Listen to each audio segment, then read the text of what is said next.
Hi, this is Kentucky Governor Matt Bevin. I want to remind you of the fact that this weekend we celebrate Veterans Day. It is every year on November the 11th, and it's a time where certain communities, more than others, celebrate this with parades, remembrances, whatever the case might be. Please take time this weekend and frankly every day to thank a veteran. Find a veteran, thank a veteran. If you want to attend a parade, please do so. Bring your family.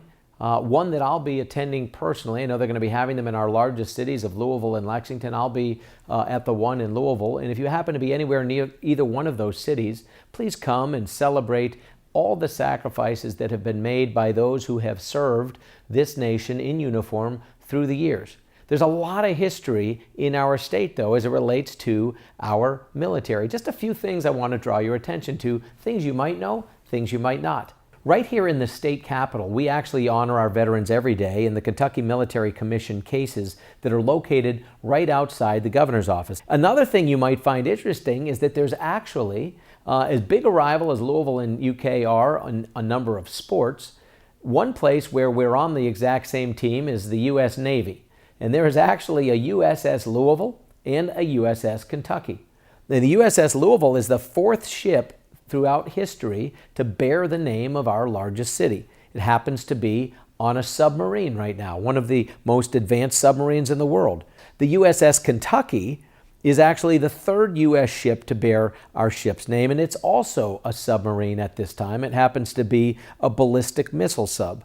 And the Kentucky flag was flown by the USS Kentucky and delivered to us here in this office just a few months ago. Fort Knox, which is one of our most well-known military installations, was established 100 years ago this coming April.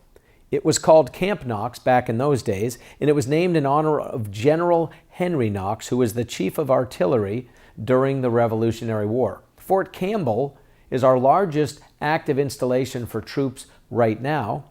That's the home of the 101st Airborne Screaming Eagles. It's one of the most highly recognized fighting divisions in the world. They trained all the paratroopers who jumped during World War II.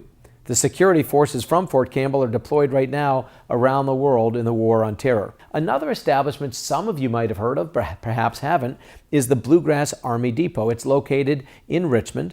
It was established during World War II as an ammunition and general supply depot, and today it's one of only 5 Army installations in the United States that stores chemical weapons. Nearly 15,000 acres where munitions are stored, repaired, and disposed of.